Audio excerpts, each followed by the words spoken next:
Wellness Show, episode 149.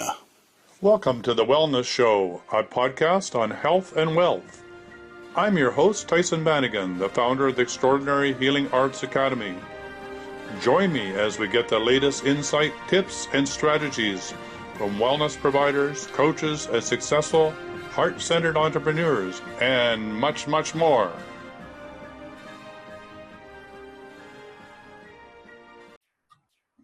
So, welcome to the Wellness Show, and today we're going to talk about food. And the topic is dear to my heart. We all like to eat, no doubt about that. But what about growing your own food? That's an adventure in itself. We have a lady who thinks that is the be-all and end-all. In fact, it's really the way to change the world is to grow your own food. So, welcome to the show, Linda Borghi. It's great to have you here. We had a little bit of a preamble, and we found that we were on the same page in many ways, but we'd rather all be in the garden, right? I think so. Yeah, I think so. Thank you so much for having me. Oh, it's great to have you. So you're just one seed away. That's the topic. Everyone, every single person is just one seed away. All right, you're going to have to explain that. Well, they're just one seed away from a cucumber. Oh, that's right. Or from a tomato, or from kale, or from arugula, from all the food, from squash, from a strawberry. Just one seed away. Each and every one of us is just one seed away. I like That's very exciting, right? Yeah, that's exciting. I was thinking the other way, where, we're one seed away from not being able to eat too. It's those seeds. If we don't know how to take care of our seeds, then we're in trouble. So we're one seed away from either plenty or poverty. Well, we are on the cusp of that, and it's really been trials and tribulations, to say the least. I mean, we can look at a documentary called Seed: The Untold Story that was just launched not too long ago. And, I did a podcast and I reviewed that movie. In 1 century, we lost 92% of our seed varieties. That is really way out of line. Yep. 92% of our varieties are gone. They'll never be able to come back. But we could flip that coin, and that is a grand opportunity for each and every one of us to participate in the saving of seed. Yeah? Absolutely. I like the good news story much better than the depressing story. And I agree with you. It's good to know both. It's good to know, it's not really shock therapy because it really is the statistics. And we really are to a point of insanity when in our country we have 48.5 million acres of turf grass. Now look, I'm 62, I'm a mother, I'm a grandmother. That is just stupid. It's right out stupid. It is the largest cultivated crop of the land. I taught in 5 African nations on the internet, teaching them they know how to grow food, teaching them how to grow food and make money. That's what I was teaching them. And in Australia as well. But in our country, we've gotten to a point that we've given up all our responsibilities, like our food. The stupid market is responsible for our food. And if I go to the stupid market here in Beaufort, South Carolina, conventionally, I will only be able to purchase onions that came from Peru. That's another continent. No matter how they got here, via boat, via plane, it's taken fuel. Now, instead, for, $10, I planted, 125 red onions. And it took me 33 minutes. Whoa, baby. So let's put it on the scale. Peru, kitchen door. And, I like to make light of it, but it is a serious situation. It's a Russian roulette when you go to purchase food in the supermarket. It really is a Russian roulette. And why is that? I mean, I think I know why, but tell us why. Well, it's because things are not growing naturally. We're not growing our food naturally. We're growing it engineered genetically. So that means the genes are being altered. And that's not naturally. So what's happening? We're eating this food and it's really not doing good. The body just doesn't know how to associate with it because it doesn't come from like the ground, like the earth beneath your feet. And we are seeing situations that are so out of control with all of these digestive problems, irritated bowel syndrome, and people are taking all this kind of medication, but it's all genetically engineered in the food that we're consuming. So we need to have the knowledge to know what to eat and what not to eat if we want to feel like a well-oiled machine.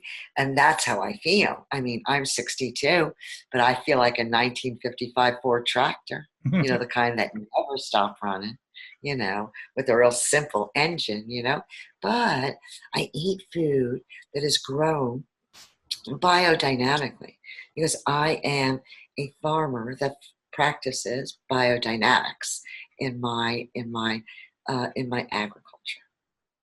Yeah, that's pretty amazing stuff, biodynamics. Steiner was way ahead of his time, and it's great when we start to catch up to that and understand that these sprays that he uses really it's almost like putting magic on your field. It's really, really amazing, the results that you get. So tell us a bit about that. It is very, very magical and very amazing. And because I've always dealt on both sides of the coin when it came to agriculture, or really my life in general, there's always the physical aspects, and then there was always the cosmic and esoteric aspects. So through looking for what method I wanted to use when I began my farming career, it was biodynamics that drew me because it was the only practice that incorporated the cosmic realm. And that was really very fascinating to me. And yes, Dr. Rudolf Steiner was one of the great thinkers of our time. And in 1924, he was asked by a group of Austrian farmers, what of agriculture, Dr. Steiner? They wanted him to speak in the realm of agriculture because already in 1924, they were already concerned with the nutritive value of the food that they were producing and the germination of the seed. They were already concerned with those two factors way back in 1924. So out of that questioning came what is called the agriculture course. It's a series of lectures that Dr. Steiner gave in reference to agriculture. Now, I am going to be perfectly honest with you. I am the oldest of 8 in a family of famous fine art dealers. And yes, we come from Italy, we come from Milano, and we come from Venice. I am the only farmer. No one taught me anything about farming. So this is a practice that I learned right off the bat, straight out of the gate. And I knew from studying it that it was right for me. And what did that do? That landed me in a position of the very first intern at the Pfeiffer Center Garden in Chestnut Ridge, New York. And that is where biodynamics entered the country. And that's where I learned biodynamics. You couldn't have chose a better place if you tried. No, and it was really pretty incredible experience because I was really green, really completely green. My mentor, my teacher was Günther Hauck, and it was a junkyard. That's what that field was, where the Pfeiffer Center Garden is now. It was a literal junkyard. I mean, we were pulling metal out of mounds, and he's telling me that in 1 year that this was going to be like a Garden of Eden. And I'm saying to myself, all right, buddy, but I don't know what you're thinking, but I'll go along with it. And sure enough, it was the most incredible experience of my lifetime. And from that moment is when I was determined that the country needed to be sprayed.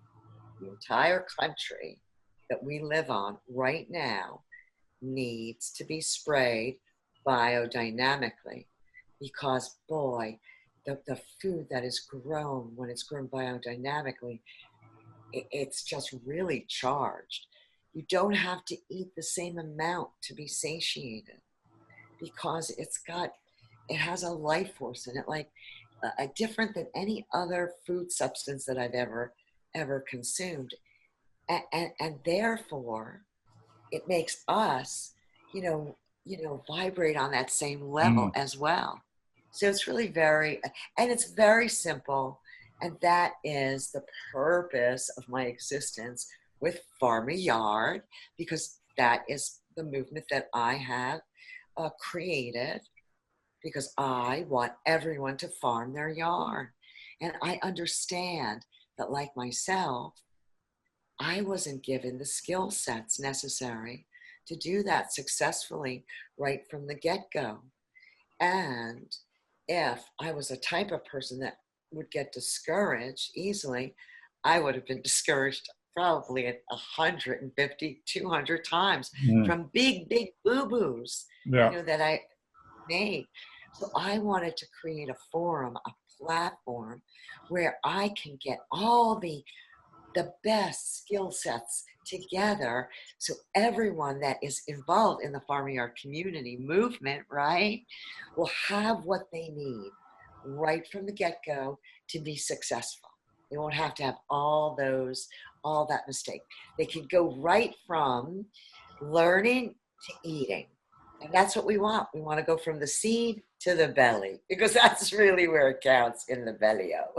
Sounds like you're creating a legacy garden. It sounds like you're bringing the best of the past and the wisdom of the ancient ones who have done this, into the present technology, and combining that with Steiner to create a way for people to be able to do it in their backyards or on their own land quicker and faster than was ever been done before, by bringing all that information together. That's an ambitious project. I feel that way, but it's interesting, because when I saw what happened in that junkyard, it planted a seed very deep inside of my soul. And I knew that I had to be an integral part of, getting on stage and yelling out from the rafters that this is the way we need to do things. I'm going to give you an example. Here's an example about a biodynamic preparation called valerian. Now, valerian is a preparation that's used if I had an orchard. Let's say I had an orchard and it was in full bloom, and I know I'm going to get a hard frost tonight. And I know tomorrow night's going to be a hard frost, and the next night's going to be a hard frost. So with a hard frost, other than starting burning burn barrels, you know what I'm trying to say, Yeah. which really isn't, it doesn't work really well. Yeah. What you could do is you could spray the biodynamic preparation valerian. What you do is you spray it during the day, in the heat of the day. So the highest point of the temperature during the day, you would spray this valerian on anything you do not want to be harmed by a hard frost. And what happens is it holds that temperature through the night. And do you know how much it costs? A whopping $3.25 per acre. Now, why shouldn't every single orchard be aware valerian. It's only because it's not out there on the way in the airwaves, that's all. And that's why I felt very strongly that a movement had to be formed. Although I do tell people my brain is not hardwired correctly. So 10 years ago, 10 years ago, I was determined. I said, I'm going to spray the country. I'm going to spray the whole darn country. So I bought myself an orchard tractor, a John Deere 5-foot orchard tractor. She was powerful, 72 horsepower, right? I bought myself a 100-gallon sprayer, mist sprayer, because that's the best way to spray the biodynamic corporations. And I bought a 100-gallon Vortex brewer. Now, I did have the tractor painted purple because I really didn't like that green and yellow combination of the John Deere. But in my mind, I was now going to spray the country. And then it dawned on me. Linda, you don't have to spray the country. Everybody has to spray their little part of the country. So that's what we need to do. We just need to get together and spray. And I've been connected so miraculously with two beautiful, beautiful millenniums. Evan Folds, oh, God bless his soul. I call him my soil doctor. He is a co-founder of Farmer Yard, and he has brought biodynamics mainstream with compost tea in a box. Oh, baby. Yeah. And it's the biodynamic compost and a whole bunch of wonderful, lovely kelp. It's just really mainstream biodynamics. And I'm going to suggest and recommend that you have Evan on for one of your podcasts. He's just such an interesting human being. I think he majored in marine biology and theology, and came out of college and went into biodynamic farming. Wow, what a Very combination. interesting. Yeah, and let's rewind just for a sec. How did you ever get into urban farming? I mean, how did that happen? I mean, it's quite a jump from I'm going to tell you the day I became a farmer. The day I became a farmer was, I'm the oldest of 8, and we're Italian. And at this point, there were just 6 of us. And my father decided he was going to move us from New Jersey, right 5 miles from the George Washington Bridge, to outside of Rome in Lido, because he was in Europe more time than he was in the States. So he just moved his whole tribe to Italy. Now, none of us knew how to speak Italian or anything, because he really didn't like Italy, Mussolini, all that stuff wasn't good memories. So whatever. So there we were, 6 of us outside of Rome living there. And he took myself and my brother, Mark, the 2 oldest. He had to go north to visit an artist. And he dropped us off at my little grandmother's house in the countryside of Venice. Now, the Venetian dialect, if you're Italian, you don't understand the Venetian dialect. That's what they say. But he drops us off there for the weekend, right? And I was 7 and my brother's 6. We're 13 months apart. For whatever reason, I understood every word this woman said. And she said to me, "Are you hungry?" I said, "Yes." She said, "We'll go out there and catch a chicken." I said, "Okay." And now look, I was 7. So I felt like I was running after chickens for 3 hours. It could have been 15 minutes. She comes out of this doorway, and she was a short woman. And I could tell she was a little aggravated because I was empty-handed. She did not even look down. She had a chicken. She took that chicken. She pulled that chicken. Now she was a goddess. To me, now she was a goddess. I followed her around like a shadow. We plucked it. We did it. I sat down to a bowl of chicken soup that I still can remember that to this day. And in my mind, I said to myself, when I grow up, Nona, I'm going to be a farmer just like you. Now, my brother Mark, I love him. We're 13 months apart. He's a fine art dealer in West Palm Beach, New York, right? He cried for 3 days and didn't eat a thing. So Well, we both had completely different experience. So that's when I became a farmer. Where I come from a background of business, though. My background is really business. In my history, her story, I have been a controller of a public utility, Block Island Power. I managed 26 Costco wholesale locations in 6 states for their cut flower business. I've spoken at the United Nations and in all these different locations, dreaming about farming. Everywhere that I lived, my first home in Bogota, New Jersey, I was on a plot. We were on a plot with the house of 75 by 100, and then the house was in it, so it was a lot, a lot. But Burpee must have thought I owned a palatial mansion. I grew corn. I was a square foot gardening on the slope. It was really, so everywhere I've been, I've always had food growing outside of my door.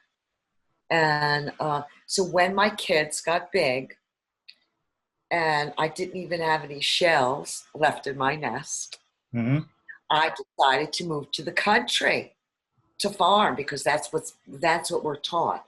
If we want to farm, we have to move to the country, and that's a fallacy. I should have stayed where I was and just farm. Backyard. Yeah. And I moved to the country, and I moved, not the country, but upstate New York, the Hudson Valley of New York State, and I began farming.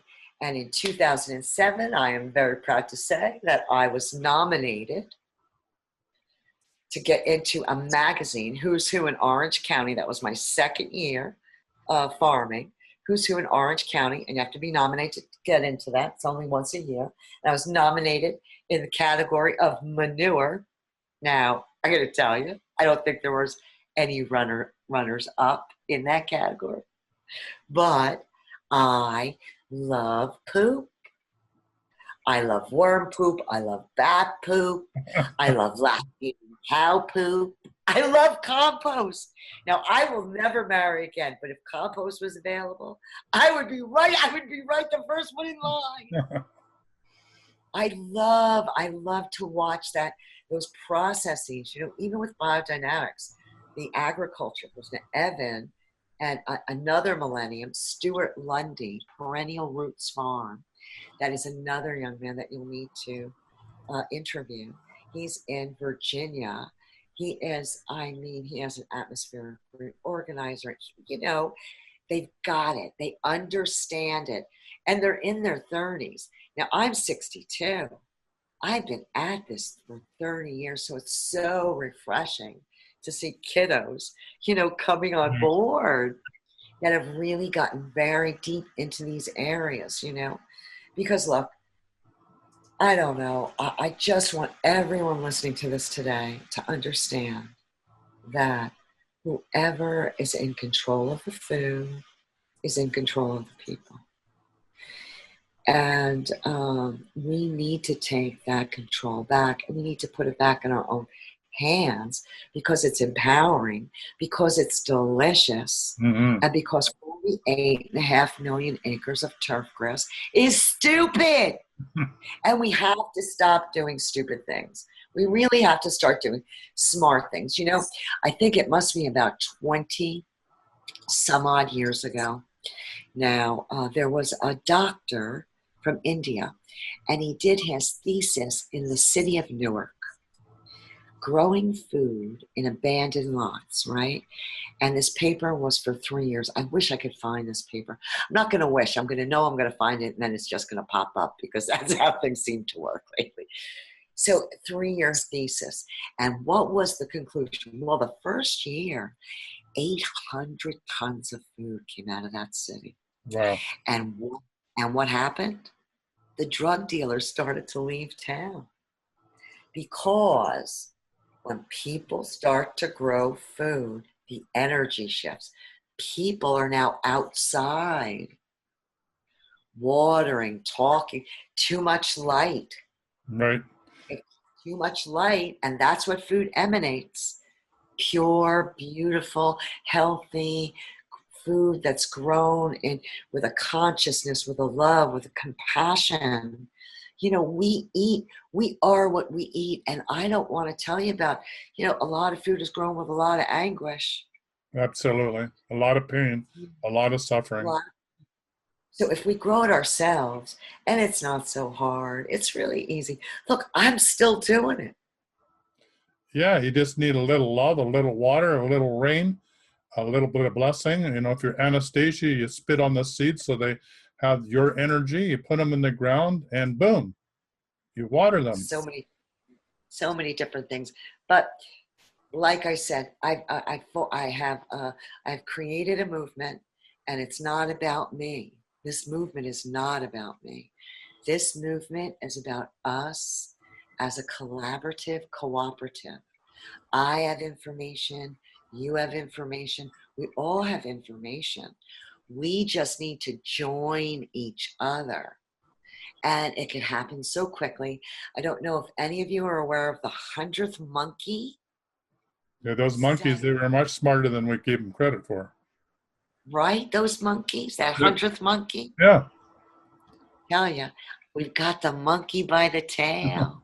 We're right there. We're right there on the verge of abundance and joy and connection to each other, because really, there's two things that connect one to another, and that is food and that is water. And I know in my heart of hearts, some things and some things you know. And I know that I know if we all just stopped for a minute and focused on food and water, everyone, every day, we got the monkey. Yeah. And there's one more thing, though, from your Italian background, and that is when you eat together as a family, it's incredible, just Yeah. incredible. So when we come together and share the opportunity to eat together, whether it be potluck or community gardens, wow, we get to meet our neighbors, we get to learn about community, we just get to learn about so much. So tell me this amazing vision that you're bringing all these skills that you have from your business, entrepreneurship, this desire to farm, your connection with the millennials, you're really ready to launch this into the world. So tell me a little bit more of this vision as it goes forward. Is it that you want every single person to have opportunity to know how to grow food in their front and backyards and find community gardens? Is that really your dream?